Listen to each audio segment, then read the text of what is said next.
From then on, Lewis's family and friends called him Jaxie, Jax, or simply Jack. Throughout his life, Lewis displayed a sense of self-assurance, along with an enduring talent for making his way through the world by means of words. Brothers and friends. Lewis shared nearly everything with Warren. The two brothers were constant companions. Throughout their lives, they remained best friends. Warren was even Lewis's first writing partner. They sometimes attended different schools, and for a few years Warren was stationed abroad in active military service.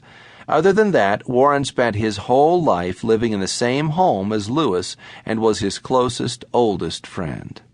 With his brother, Lewis began writing stories as early as 1906, when he was 7. Warren created a world called India, while Lewis busily populated Animal Land with what he called dressed animals. These characters stood upright, smoked, and busied themselves with politics.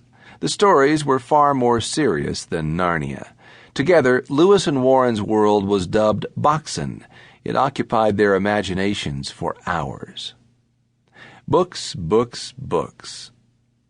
In Lewis's autobiography, Surprised by Joy, or Joy, Harcourt Brace Jovanovich, 1955, he records that his boyhood home, Little Lee, played a key role in his development. For one thing, Lewis described his house as one in which he was guaranteed to find books that were new to him any time he wanted, and none of them were off-limits. With the frequent rainy days in Belfast, Lewis took full advantage of such an opportunity. The vast in-house library undoubtedly fueled Lewis's growing imagination. Anyone else? Little Lee also housed Lewis's nurse, Lizzie Endicott. Lizzie contributed to the growth of Lewis's imagination by introducing him to the books of Beatrix Potter and to Irish fairy tales and stories about leprechauns.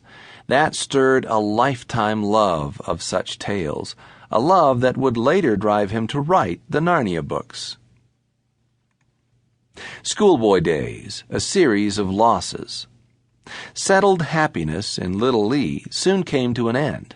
1908 proved a turning point. Grandfather, uncle, and most of all, mother. In February, Lewis's mother, Flora, had a major operation for cancer. In April, Lewis's grandfather, Richard Lewis, died after a stroke. On August 23rd, his father Albert Lewis's birthday, Flora died, and the following month, Albert's brother, Lewis's Uncle Joe, died as well. But it was his mother's death that Lewis in some ways never got over. Dead or dying mothers present some of the most poignant scenes in the chronicles.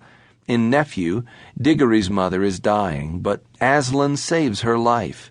In Chair, a green serpent kills Prince Rilian's mother. The prince's desire to avenge his mother's death leads him unwittingly to 10 years of slavery to his mother's killer. Farewell to Father. Loss of a parent in youth brings a whole different dynamic to one's life. One loses the dead parent and, to some extent, the grieving parent. It was clear that Lewis felt this double loss keenly. Adults usually do better at comforting the widow than dealing with the grieving child, and Lewis must have felt very much alone in his grief. Not only did Flora's death rob her sons of her comforting presence, but it also left the boys with Albert as their only parent. The brothers soon found their father unreliable emotionally.